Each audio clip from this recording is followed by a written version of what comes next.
Good morning, all of you. Welcome back to the channel. So today we are taking up the analysis for newspaper 19th of June 2023. So we know about the situation in Manipur and we have discussed all the relevant and the important dimensions of this topic. So it is like, obviously it is being repeated on the basis of what is the update of the situation from the state. Then for the third time, we are seeing that Indian drugs, they are under lens in Sri Lanka. So in past, we have seen that eye drops in USA that were exported by India to US, and we saw the incidence of the cough syrups, which caused deaths of a number of children.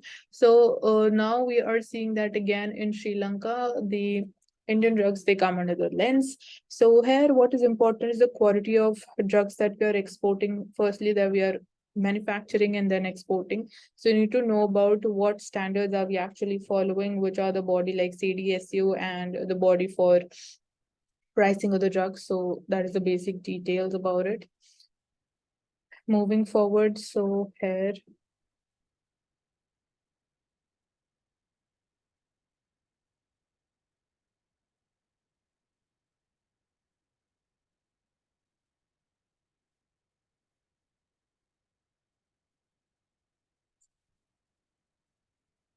all this is political, so that's why we're not taking it up.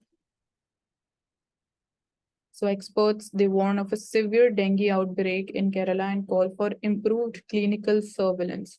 So here, like you can imagine as a DM, what steps would you take in order to ensure prevention? So that's there.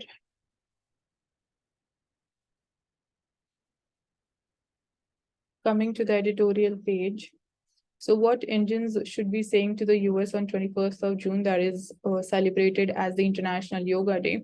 So a powerhouse of the world. So there have been other Indian centuries, however, which is prior to the colonial depredations suffered before regaining independence in 1947. So for a millennium before the arrivals of British, India, along with China, was a powerhouse. So here we're talking about before the coming of Britishers to India. So India and China, both they were considered as a powerhouse. By 1600s, it is estimated to have possessed up to a quarter of the world's production capacity. And the imperial capital in Delhi, it was the destination. The ambassadors from the court of the King James I to that of the Ayutthaya Emperor of the today's Thailand. So of poets and painters, musicians, they visited Delhi, coming from Central and West Asia, and definitely craftsmen, they were also visiting from Italy. So who brought with them the picture Dura artistry that adorns the Taj Mahal. So definitely this is an important piece of paragraph. Like here it is talking about an obviously historical times. So this can form a part of your answers to make it much more distinct from others. So the century was only the last of many marked by breathtaking achievements.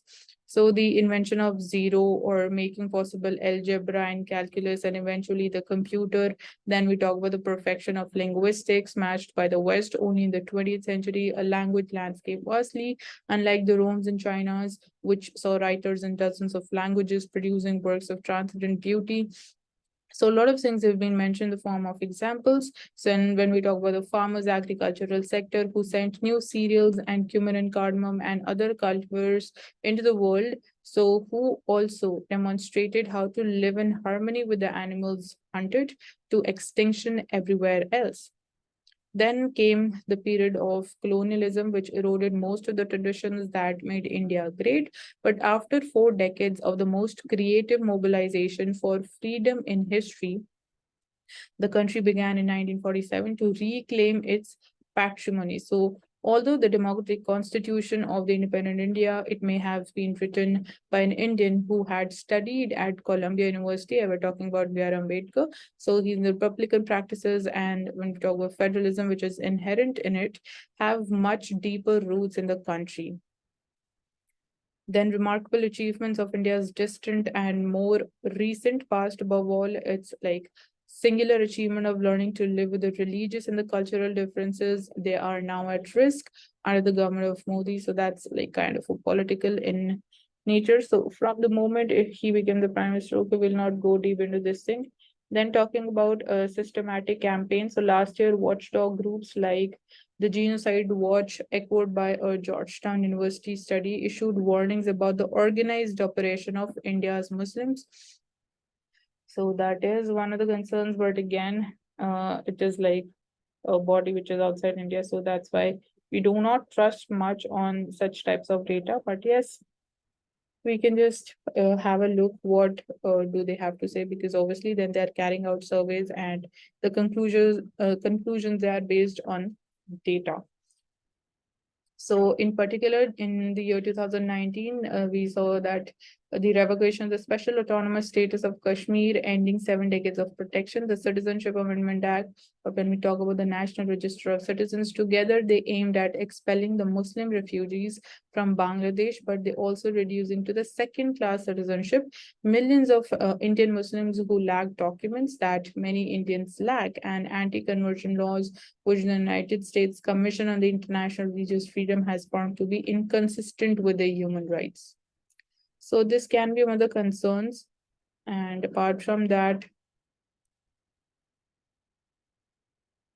the BBC documentary that was also in news a lot. Apart from that, when we talk about comparable tactics, they have been used against the environmental groups, also including the Oxfam India or Environics Trust and the Legal Initiative for the Forest and Environmental Life, whose director has been prosecuted by the Central Bureau of Investigation as well as against the Center for Policy and Research, which is India's leading public policy think tank. So in each case, we're seeing that the foreign contribution license that was cancelled, effectively ending their capacity to function in India. So that is basically targeting the NGOs, not I would not use the word targeting, but yes, the foreign funding that was under suspicion. So on that basis, their license were cancelled. Then here to talk about corporatization, the Adani saga. We saw the Hindenburg group releasing the report regarding the basically misusage of its power. Apart from that, the religious persecution, the attacks on NGOs, independent research centers, and the press, they are bad enough. So furthering of the environmental chaos of potentially global proportions, but particularly catastrophic for India itself. So Mr. Adani has been named by Oxfam as the third most culpable carbon billionaire in the world. It shows the true scope of the problem. So preparedness pays off, definitely it does. So India escaped the fury of the cyclone because of the early warnings from IMD. So here we're talking about the cyclone Biparjoy. So it swept through the states of Gujarat and parts of Rajasthan as well last week, and while it caused noticeable destruction,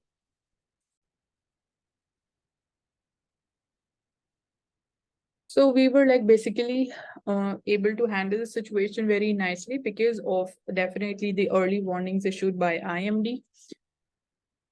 And other aspects related to this topic includes that why do we have less number of tropical cyclones in Arabian Sea and why more in Bay of Bengal? But then again, the trend we can say it is changing because of the climate change and warming of the oceans. We are seeing that we expect in future the number of cyclones in Arabian Sea to go up. So that is one of the concerns. And obviously, then the states lying on the Western Indian coast, they also need to work at this front in order to ensure that they are better prepared to deal with any cyclone in future.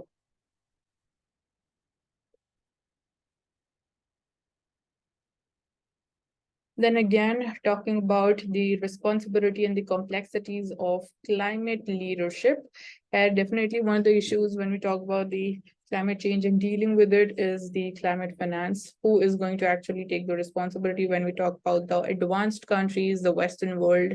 Because obviously now they can't pressurize the developing countries to not, take steps in order to become developed countries in future. So there are some topics of debate. So here we're talking about over the last few weeks, there has been an increasingly vocal campaign to unseat the president designate of COP28, the minister Sultan Al Zubair of the host nation, that is the Saudi Arabia, host nation is UAE. So this includes a recent letter from the US and European parliamentarians calling for his removal on the grounds that he is CEO of the Abu Dhabi National Oil Company. So here, basically, the issue is conflict of interest.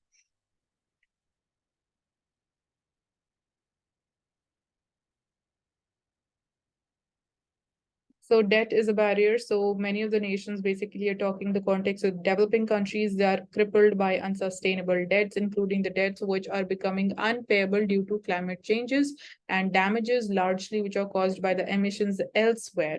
So definitely this is a global phenomenon. So rather than going one by one over the financial cliff, we urgently need a collective approach which recognizes the debt problem and the barrier it now poses to clean energy investment and climate adaptation. So that is another concern.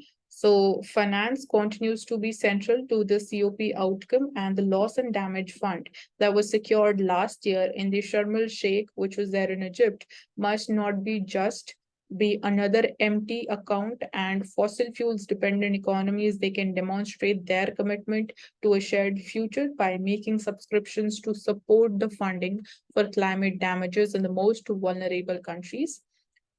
And obviously, there are no winners and losers in a global climate breakdown, the oil industry included. And as representatives, the most climate vulnerable developing nations, we call on the American and European parliamentarians to reconsider their position.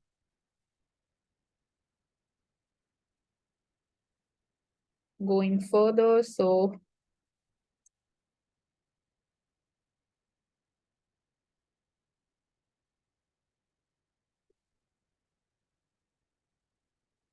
here we are having the data regarding all the cyclones in the past and how successful were we in handling and dealing with these situations on the ground. So Biparjoy, part of a new trend in Indian cyclones. So while the number of cyclonic disturbances, it has decreased, their intensity has increased. So definitely that has increased the problem for us. So when we have a look at the sea change. So here we have the charts and the data, which is based on the Regional Specialized Meteorological Center for Tropical Cyclones over the North Indian Ocean. So chart one is talking about the 10-year rolling average of the cyclonic disturbances between 1891 and 2022. So you can see that post 1990s, they have been declining sharply. But when we have a look at the trend right now in 2022, you can see that the chart is moving upwards. So it might be possible that in future, the average number of cyclones may also increase. Then chart 2 is talking about the 10-year rolling average of the cyclonic disturbances between 1891 and 2022 originating from the two basins. So here we have the data for the ones originating from Bay of Bengal and Arabian Sea basin. So as you can see, when we understand a trend after 1990, so you can see the number of cyclones which are emerging in Bay of Bengal, it has been declining. But when we have a look at the Arabian Sea, so it is increasing. So the gap is closing down. So that is one thing to be taken into account.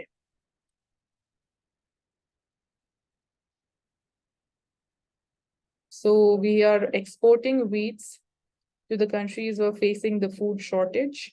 So that includes around 18 countries to which we are exporting wheat. So China's developmental security approach. So why are the Chinese authorities cracking down on the US-based companies and domestic firms which are dealing with the overseas clients? Then is the US-China rivalry at the root of these aggressions? And how is China trying to balance development and security concerns? And what is the view of India?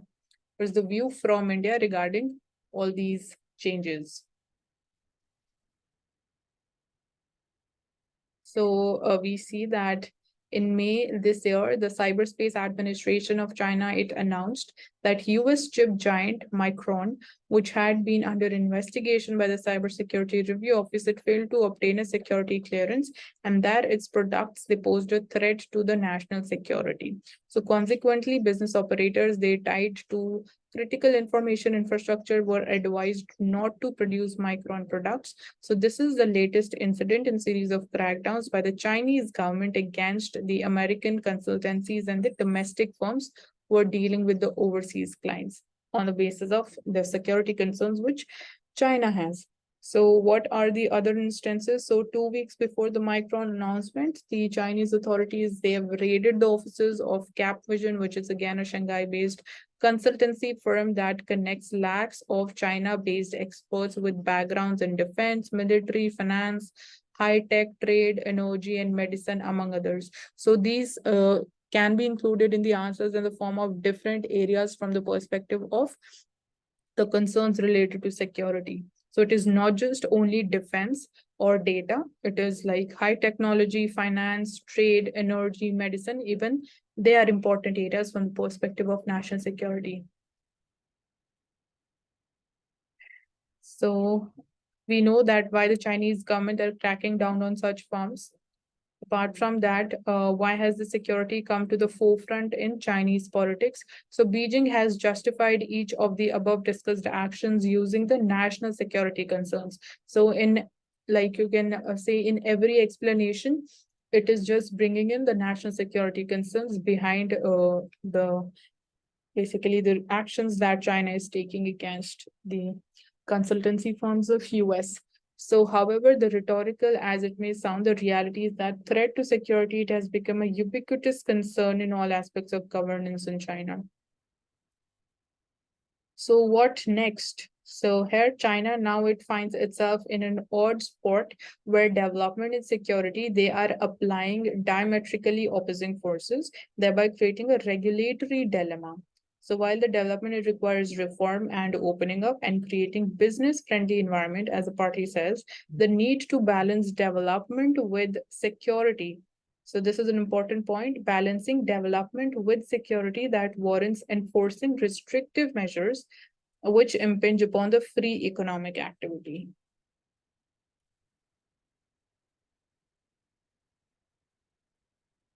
So talking about India's perspective, so one cannot help but notice the outright contradiction that China's discourse presents when it comes to its relationship with New Delhi. So while Beijing, it insists on the need to hyphenate the development with security, it calls on India to keep the border issue, that is obviously a security issue, at its proper place and not let it derail the overall relationship in terms of economics and development with China.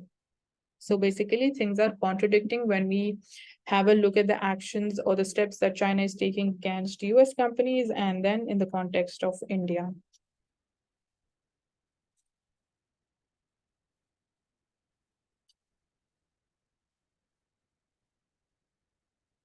So in the Man Ki Baat episode, the Prime Minister, he speaks on emergency and efforts to eradicate tuberculosis. So he hails the achievements of the sports persons in his monthly radio broadcast, takes a dig at Congress, basically takes a dig at the Prime Minister's silence on the Manipur violence. So Geeta Press Gorakhpur awarded the Gandhi Peace Prize for 2021. So it has published somewhere around 41.7 crore books in 14 languages, including 16 crore copies of the Gita. So Gandhi Peace Prize for 2021 will be conferred on the Geeta Press Gorakhpur, one of the largest publishers of religious texts like Bhagavad Gita, the Ramayana, and Upanishads.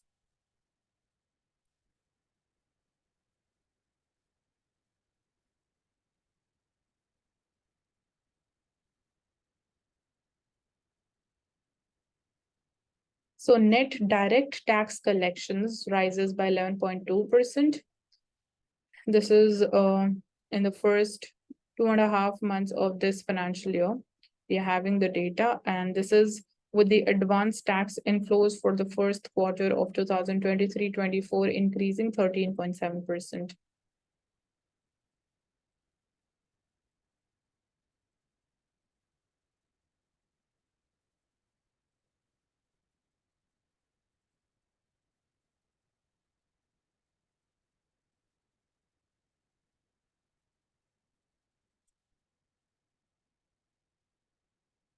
So states are looking for alternatives as the center it restricts the FCI purchase. So the move to reduce the quantity of the food grains to be purchased under the OMSS is aimed at curbing the inflation. So that is basically targeting to bring down the cereal inflation. And opposition says that the government is hurting the most marginalized sections of the society by doing this. So the center recently said that the purchase quantities had been reduced to accommodate more small and marginal buyers.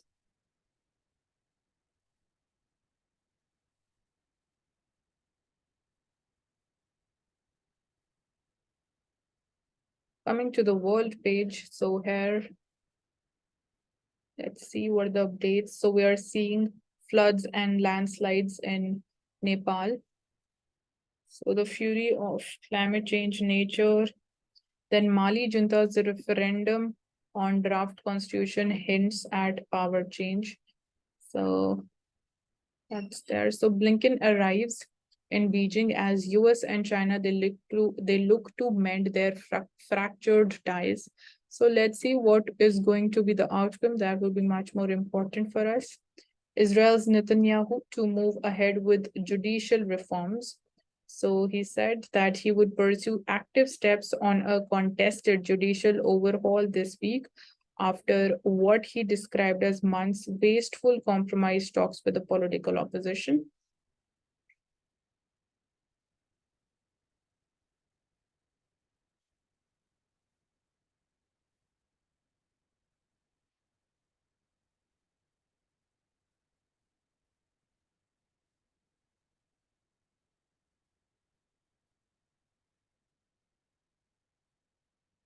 So here we see in football, we India lifts the Intercontinental Cup. So after finishing woes lead to an unproductive opening session, but the goals they come in the second half, and finally India wins.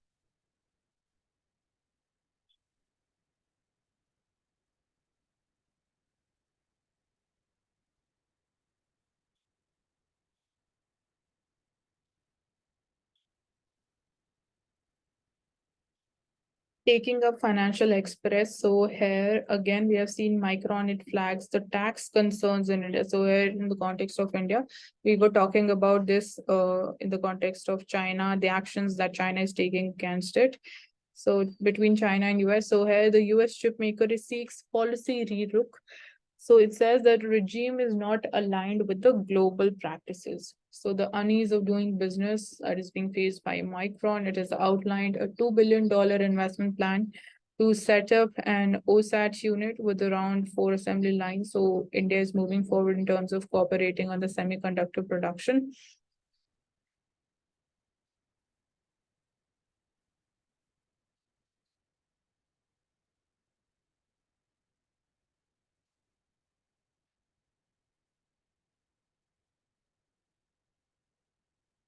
So UK, it seeks national treatment in the services under the Trade Pact, and India even it eyes the similar concessions. So both exchange list of the services they want to promote in the exports. So discussions on the access to the market. So India services exports to the UK in 2022 were around $12.7 billion, and India's services imports from UK were around $8.6 billion. So basically, we are having a surplus of around $3 billion. So 26 policy areas or chapters on which India and UK FTA negotiations they have been held in the 10 rounds. Apart from that, reforms are pushing growth. So the government measures are helping to push economic growth and create jobs for the youth in country. We have now become fifth largest economy in the world, which was earlier a fragile five economy during the Congress regime.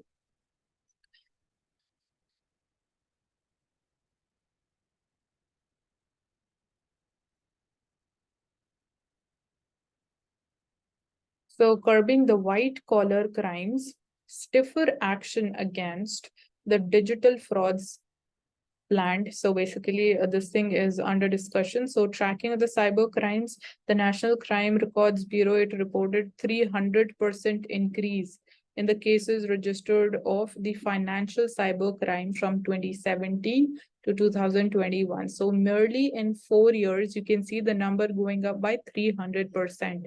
So definitely it needs to be tackled. We need to have a proper policy, cybersecurity policy, which is lacking. So government, it is reviewing the fraud risk management setup that we have. So the major digital frauds at the customer end is stood at 1.76 lakh with a monetary value of worth rupees 273 crores in April. So going by the data, definitely this is becoming a challenge, and accordingly we need to have a policy, a law regarding it. So India's international deals to soon have equipment certification terms. So once these standards they are formulated, the government it will negotiate with the European Union and US to accept Indian certification.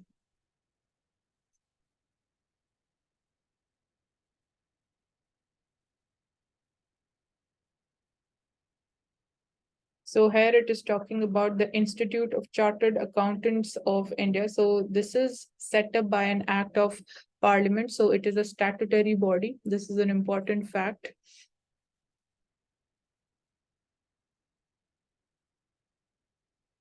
So it is basically continuing its steadfast march to uphold the virtues of accountability, integrity, and transparency in every sphere of the country's economic system. And here it is a prime partner for the B20 initiative. So B20 has been instrumental in shaping the economic policy statements by the G20 grouping over the years. So B20 India platform will contribute to G20 dialogue and develop a conducive environment for businesses to drive growth. So the institute it was developed in it was established in 1949 through a legislative act, and 5 regional councils are there. Apart from that, the unique document identification number for practicing CAs that is issued. It has also developed social audit standards, which is an important part. Then member of the ESG Action Council for B20. It is a promoter of values, virtues, and vision of excellence. So that's there.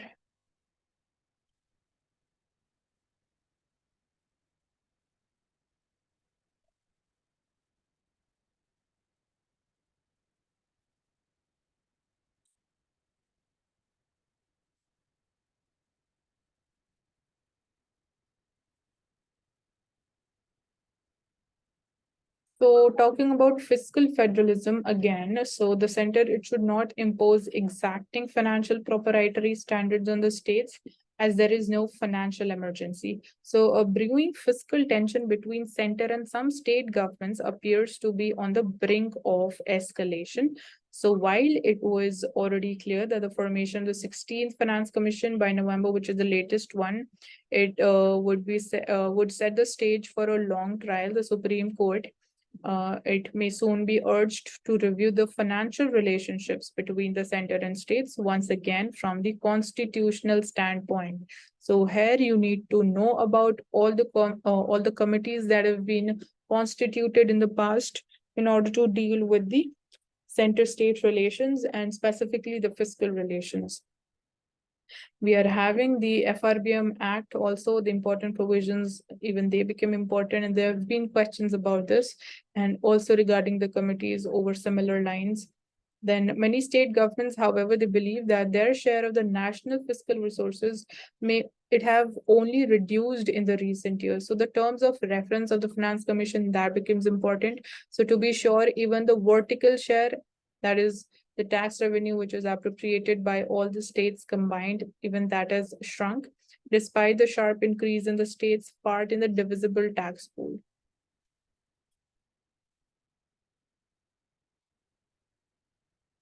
So neither are the so-called centralization policies in harmony with the center-state bilateral financial relations are set out in Articles 268 to Article 293. So you need to go through all these articles.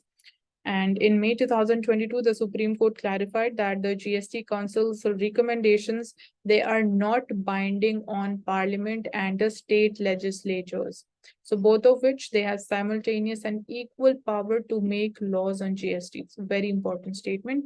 Any fiscal step by the center that goes beyond the settled positions of law amounts to reducing the state's fiscal powers. So state's budget spending on aggregate is around 1.5 times that of the center, while the later it levies and collects more of taxes. So this was why we saw that 101st Constitutional Amendment Act, it provided an exception.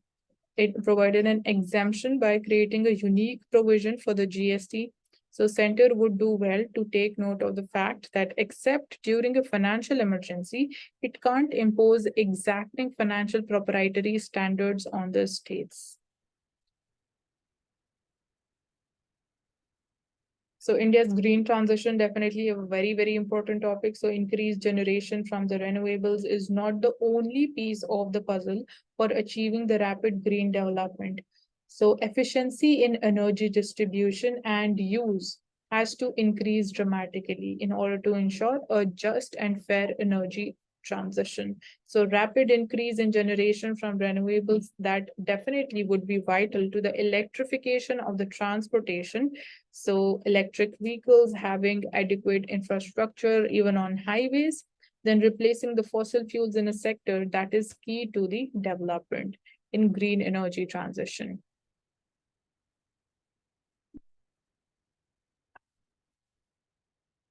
Coming to Indian Express newspaper, so here, let's see. So International Yoga Day, 21st of June. Do yoga, do it every day. We've been talking about the lifestyle diseases. So doing physical activities, physical exercise, yoga, like it can be in any form, but that is definitely an important thing to be incorporated in our daily lives.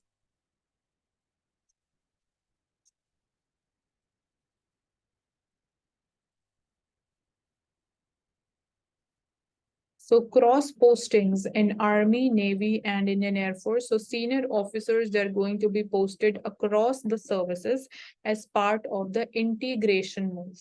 So looking to the future, the cross postings, they are in line with the plans to integrate three services and create theater commands. So there are plans to create two adversary-based theater commands, one facing Pakistan and the other for China, and a third command to tackle the threats in the maritime domain. So that is from the 17 service-specific military commands currently, which are operating under the three services.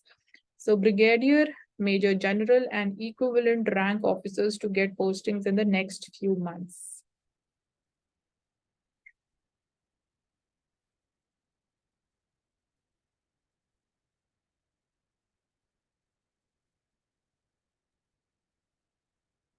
So in this picture from badminton, you can see Chirag Shetty and Swastik Sairaj.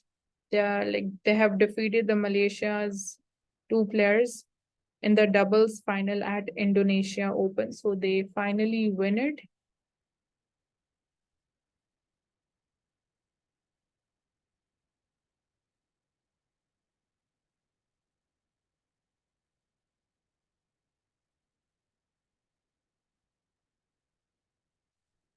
So a new assignment for the border guards, they have to collect their particular area's 2000-year history. So the personnel of the Central Armed Police Forces, they have been asked by the Ministry of Home Affairs to fan out to the villages in the border areas, which is manned by them, and collect their history extending up to past 2000 years. So basically how you're linking security or the armed forces with culture, that's an important thing here. Then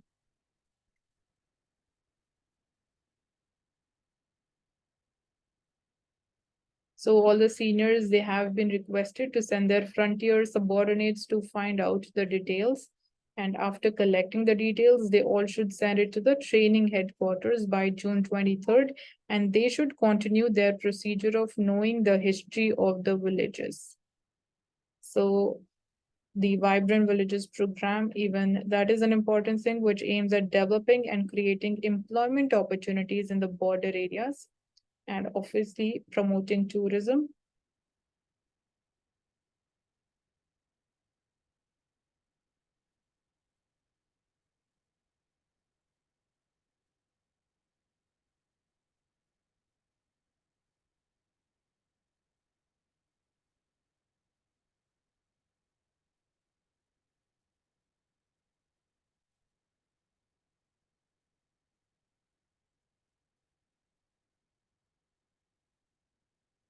So to deny people their human rights is to challenge their very humanity.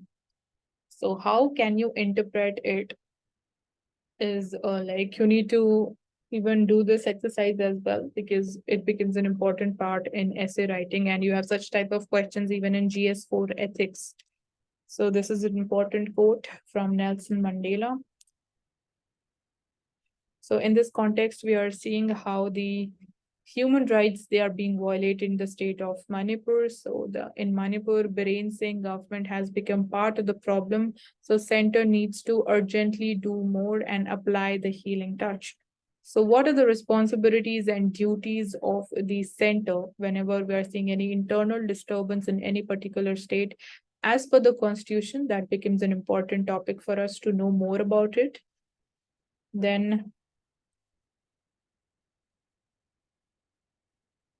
the risk threshold. So the rich countries, they must show the way in not letting temperatures cross 1.5 degrees. So here in the context of climate change, definitely rich countries, the developed world do have the responsibility of ensuring that temperature does not spike beyond 1.5 degrees Celsius.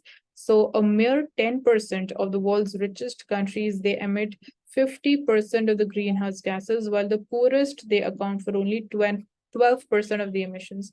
So 10% of the world's richest countries, they are emitting 50% of the greenhouse gases, and poorest, they're emitting nearly 12% of it.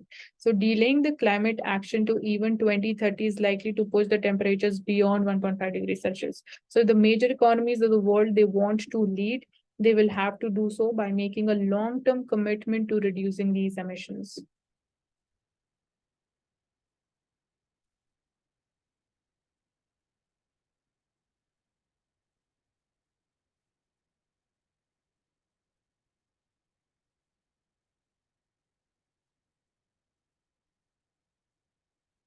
So declaring that personal data is secure is not enough. We need privacy guarantees, they need more. So merely saying would not suffice. You need to take actions in order to build people's trust, be it about the Aadhaar data, and recently we saw COVID data getting breached.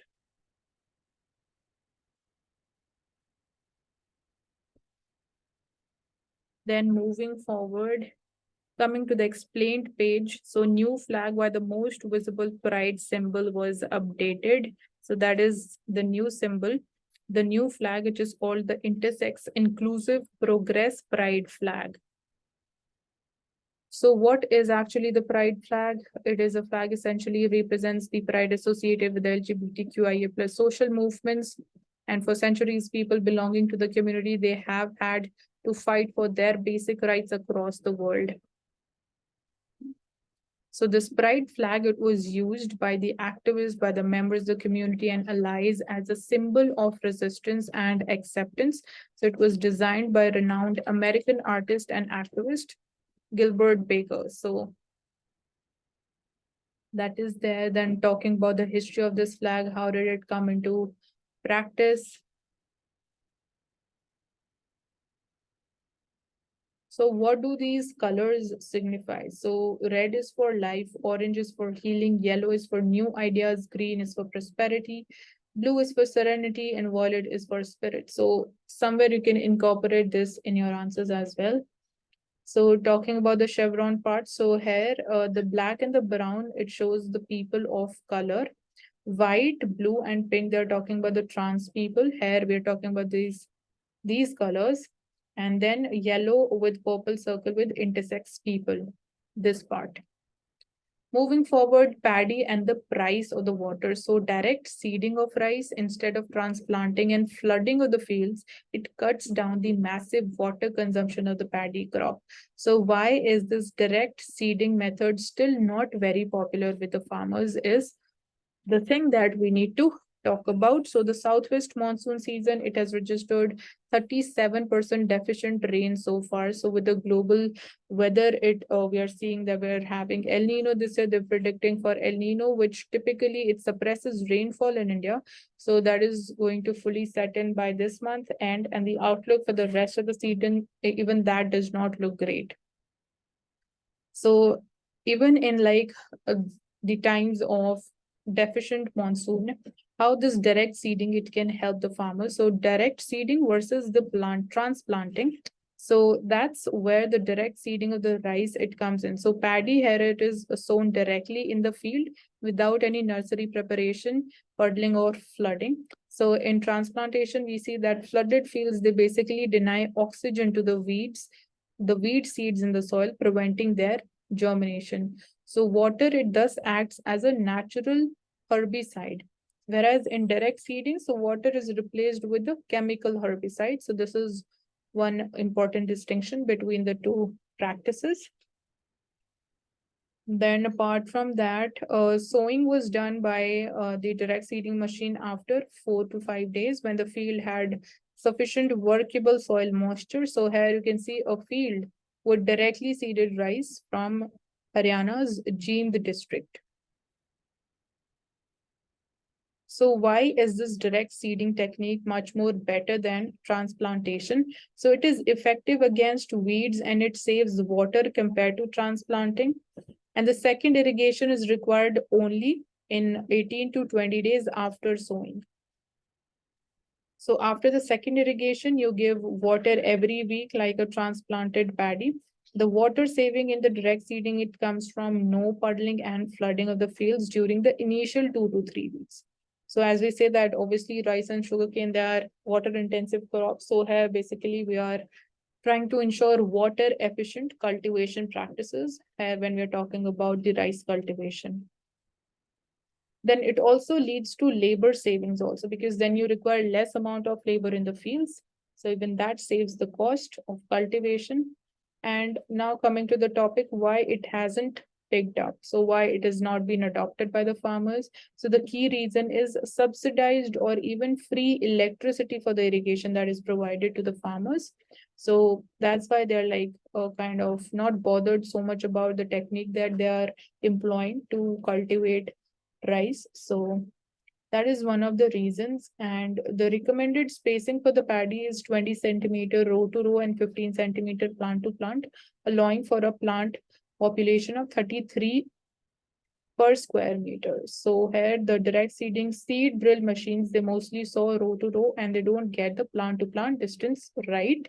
That is another concern.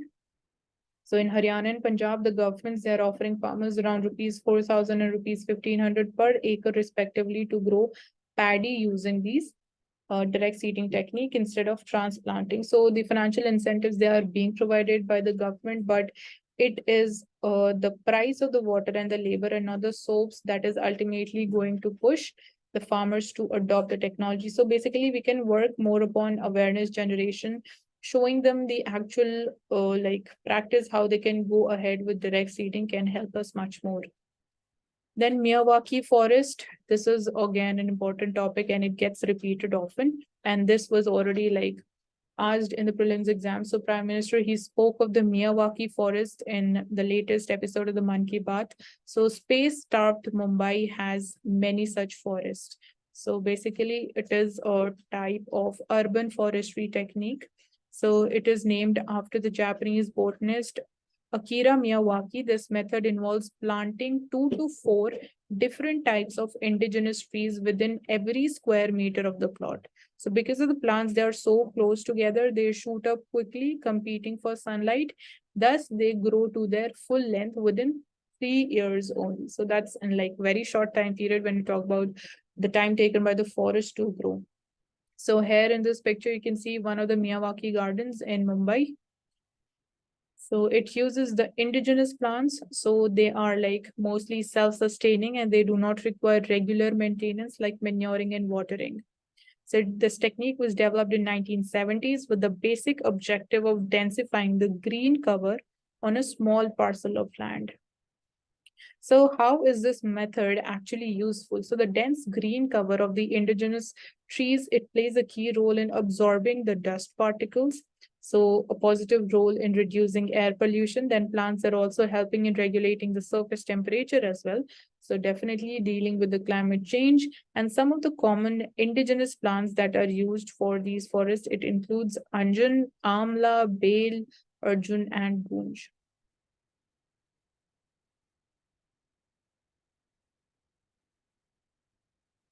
Then what is in a name change? So the right to life under Article 21 says to High Court. So let's see what is this whole issue about. So the right to change one's name or surname is a part of the right to life under Article 21, as has been said by the High Court of Allahabad and Delhi. So if you want to change your name or surname, that forms a part of your right to life guaranteed by Article 21 of the Constitution, which is your fundamental right. So two cases, like we have taken up this topic before, so you can just like, okay, it's fine, we can take away only this thing. Apart from that, if you haven't gone through this whole issue, because we have taken up this yesterday only, so you can just go through this article once for more clarity.